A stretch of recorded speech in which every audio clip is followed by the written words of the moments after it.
गुरुजी प्रणाम। मैं विकास नगर देहरादून से हूँ। मेरा प्रश्न एक छोटा सा ही है। मेरे पास 2 बेटियाँ हैं। तो एक बेटी तो मेरी बहुत धर्म कर्म राधा रानी की पूरी भक्त है, पर दूसरी बेटी थोड़ी सी कम है, मतलब वो धार्मिक उसमें विमुख रहती है। तो उसे कैसे समझाऊं कि वो धर्म में भी साथ में आए? आजकल के बच्चों को, वो नहीं समझती है हाँ, थोड़ा सा। ये बहुत बच्चों को बीमारी लगती है। हाँ जी। उसके पीछे कारण है, इन बच्चों को तरह तरह की बातें बता करके इनका दिमाग मन दिग्भ्रमित किया जाता। उसका सर्वोत्तम उपाय यही है जी। कि यदि वो विज्ञान के तरीके को बहुत ज़्यादा भरोसा करती हो, जी। हाँ हमें ऐसा लग रहा, जी। तो आप उसको लॉजिक के साथ सनातन को सिखाओ कि सनातन मीन्स कोई धर्म, आडंबर अथवा पाखंड नहीं। सनातन मतलब जीवन जीने की शैली और विचारधारा है। हमारे सनातन में कलावा इसलिए बांधा जाता कि नाड़ियों पर कंट्रोल रहे।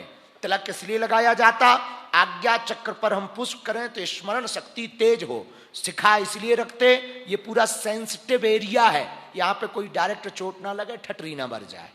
वो इन्हीं बातों को ही इस ज्यादा रक्षा समझती के है। लिए पीपल की पूजा क्यों करते? ऑक्सीजन 24 आवर्स देता है। भगवान का नाम जप क्यों करते? मन विचलित रहता तो गंदे थॉट्स प्रोसेस से बचने के लिए पॉजिटिव थॉट्स हमारे बने रहे, इसलिए नाम जप करते हैं। गुरुजी एक और, मेरे जो हस्बैंड है बहुत, आपने कहा था पर्सनल, लेकिन वो बहुत ज़्यादा परेशान है इस टाइम। वो स्वास्थ्य से बहुत ज़्यादा जूझ रहे हैं, बहुत ज़्यादा, हम जबकि उनके वो लिए धर्म कर्म से बहुत ज़्यादा है। हम उनके लिए भभूति देते हैं, आप जी। पहुंचा देना। जी। भगवान ने चाहा तो वो बागेश्वर दर्शन करने आएंगे और स्वस्थ हो जाएंगे।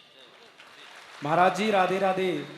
राधे राधे। पहले ये उल्टी टोपी वाले यहाँ तो दे दो भैया माई, जब से खड़ो वो आगे। चलो भैया इन्हीं को दे दो, ये जो दादाजी खड़े हुए। तब तक तुम बोलो बेटे। गुरुजी जय श्री राम। जय श्री राम। गुरुजी मैं बीकानेर राजस्थान से आया हूँ। बालाजी का भक्त हूँ, बालाजी की काफी पूजा करता हूँ। मेरे मन में एक सवाल है कि बालाजी की जो पूजा करते हैं वो लहसुन प्याज खा सकते हैं? लहसुन प्याज क्यों नहीं खाना चाहिए, पहले तो ये सुनो। तामसिक भोजन है। लहसुन प्याज से मुख से दुर्गंध आती है और तामसिक प्रभाव बढ़ता है। मुख से दुर्गंध आने पर नाम जप करने में मन नहीं लगता, कुभाव बन जाता, दुष्प्रभाव पड़ जाता। तामसिक भोजन से उपासना की जगह वासना ज्यादा बढ़ती है, इसलिए लहसुन प्याज नहीं खाया जाता है। ये तो ना खाने का कारण। अब उत्तर सुनो, बालाजी के भक्तों को खाना चाहिए अथवा नहीं। कोई शारीरिक दिक्कत नहीं बन रही हो, डॉक्टर यदि ना कह रहा हो तो लहसुन प्याज नहीं खाना चाहिए बालाजी के भक्तों को, क्योंकि बालाजी ब्रह्मचारी हैं। लहसुन प्याज खाने से वासना ज्यादा बढ़ती है, इसलिए लहसुन प्याज बालाजी के भक्तों को नहीं खाना होता है। गुरुजी एक सवाल और है। बोलो। जैसे बालाजी ब्रह्मचारी थे और उनको कई लोग कहते हैं कि उनकी शादी हो रखी थी, हाँ, तो ये क्या सच है? सुनो, कल्याण पुस्तिका में अन्य 1-2 ग्रंथों में सूर्यपुत्री सुवर्चला के साथ विवाह होने की बात मिली, लेकिन वह विवाह के बारे में भी कथा हमने पढ़ी। सूर्य भगवान हनुमान जी के गुरुजी हैं। गुरुजी के पास साधना सीखने गए थे। एक ऐसी सिद्धि थी जो विवाहित व्यक्ति को ही दी जाती थी। हनुमान जी बोले हम तो बाल ब्रह्मचारी हैं और हम तो कठोर तप करेंगे, हम विवाह के झंझट में तो पड़ेंगे नहीं। सूर्य भगवान ने कहा हमारी पुत्री परम तपस्विनी है, उसके साथ केवल विवाह का क्रम पूरा कर लो तो तुम्हारा भी नियम भंग नहीं होगा और सिद्धि भी तुमको प्राप्त हो जाएगी। जय श्री राम। ऐसी वर्णन की कथा एक जगह हमको मिली सूर्यपुत्री सुवर्चला के साथ, पर अन्य संतों ने और शास्त्रों ने इसको स्वीकार नहीं किया। चलो उल्टी टोपी खड़े हो जाओ, माइक दो इसको। 2 माइक नहीं है, दूसरा कहाँ है? हाँ भेजो। आप यहीं रहो, आप यहीं रहो, यहीं रहो। वो वाला जा रहा माइक इधर। सिर पे चश्मा रखे खड़े हो माते। इनको माइक दे दो जब तक। मिलेगा मिलेगा, धैर्य रखो, हमें कोई काम है ही नहीं, टेंशन। पहले आप बोलो। प्रभु गुरुजी प्रणाम। खुश रहो। तो क्या नाम है, कहाँ से हो? मैं डॉक्टर अरुण कुमार हूँ, प्रोफेसर हूँ शारदा यूनिवर्सिटी में, दिल्ली से आया हूँ। आपके दरबार में पहले भी आ चुका। अच्छा, बहुत सुंदर। गुरुजी प्रश्न है, आज ये जात पात ने हमारे हिंदू समाज को विभक्त किया हुआ है। वैदिक काल में तो जात पात नहीं थी, तो हम क्यों ना एक यज्ञ जात पात खत्म करने के लिए, जैसे आपने आज बताया 100 दिनों का वो यज्ञ कर रहे हैं महाराज जी गायों की रक्षा के लिए, वैसे ही हम जात प्रथा को खत्म करने के लिए एक यज्ञ किया जाए। विचार तो बहुत सुंदर है, ये दिल्ली मंडल ही आगे बढ़ जाए, हम साथ रहेंगे। अरे आप तैयारी करो। बिल्कुल सुंदर, जोरदार ताली बजाओ इनके लिए। सुनो उत्तर। वैदिक काल में वर्ण व्यवस्था थी, जाति व्यवस्था नहीं थी। वर्तमान में जातियां कम हैं, जातिवाद ज्यादा है। इसके पीछे सबसे बड़ा कारण षड्यंत्र करके राजनीति के तहत राजनेताओं ने अपनी रोटी सेंकने के लिए हम हिंदुओं को ऊंच नीच छोट बड़े में बांटकर वो अपनी रोटियां सेंक रहे हैं। यदि भारत को विश्व गुरु बनाना है तो एकमात्र उपाय है, अब वो उपाय यही है, जाति पंथ अनेक हो, हम सब हिंदू एक हो। और आपने कहा कि यज्ञ होना चाहिए, तो दिल्ली मंडल कमजोर नहीं है, हमारे गले में क्यों माला डाली जाए? हम प्रश्नकर्ता के ही गले में माला डाल रहे हैं, पर हम उस यज्ञ में आएंगे ये कह सकते हैं पक्का। श्रीमन नारायण गुरुजी।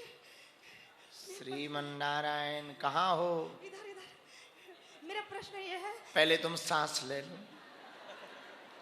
यहाँ वैसे भी ऑक्सीजन की कमी है। आप मेरे काका गुरुजी हो, मैं अनुराधाचार्य महाराज जी के शिष्य हूँ। वाह। मैं नारायण नारायण जपती हूँ, लेकिन अपार प्रेम मुझे राधा रानी से है। मैं राधा रानी को कैसे प्राप्त करूंगी? और वृंदावन वास कैसे करूं? मैं राधा रानी। रुको रुको रुको रुको रुको, हम बता रहे हैं, कहाँ से आई हो? हरिद्वार रहती हूँ, रहने वाली यूपी की ही है। हरिद्वार में रहती हूँ। मैं दो समझ मुझे राधा रानी से प्रेम बहुत, राधा कृष्ण से, लेकिन नारायण नारायण जपती हूँ। नारायण जी का ले रखा है। राधा जी से प्रेम है, नारायण नारायण जपती हैं। हाँ, श्रीमन नारायण। अच्छा, तो क्या राधा जी नाराज हो गई? नहीं।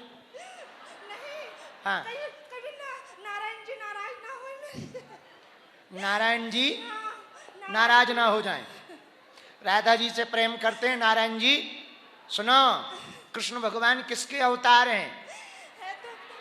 नारायण के। और नारायण की पत्नी कौन?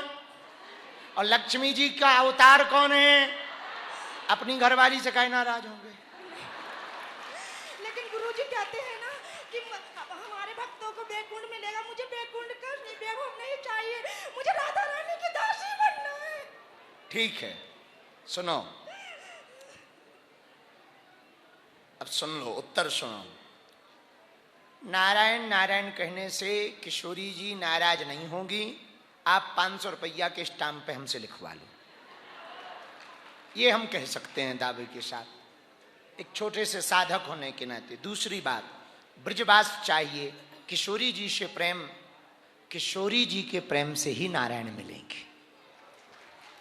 नारायण को पाने का माध्यम ही किशोरी जी हैं।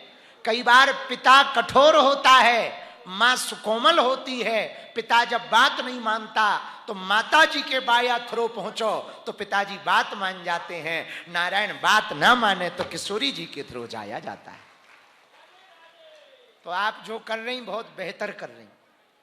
एक दूसरी बात, आप जिनके शिष्य हैं वो हमारे बहुत प्रिय हैं। वैसे एक कहानी आपको पता नहीं होगी, हम उनके कक्का लगते हैं।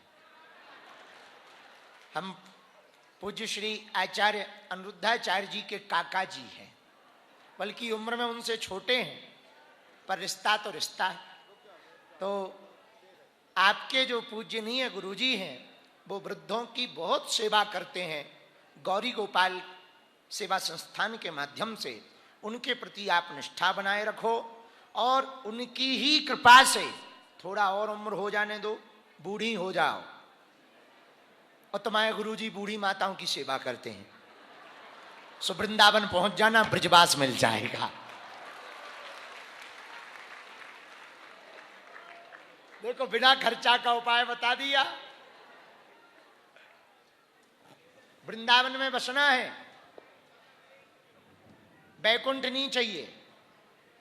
हाँ, तो भगवान से ये रोज कहना कि हमें बैकुंठ नहीं देना। वैसे तो ये भू बैकुंठ है, यहां से कब जा रही वापस? 2-3 दिन बाद ना। हाँ ठीक है, बस ऐसे ही बनाए रखना। हमें बैकुंठ चाहिए ही नहीं, पर आपकी भक्ति और प्रबल हो और खूब गुरु की कृपा हो, ऐसा आशीर्वाद। हो गया सॉल्यूशन? खुश?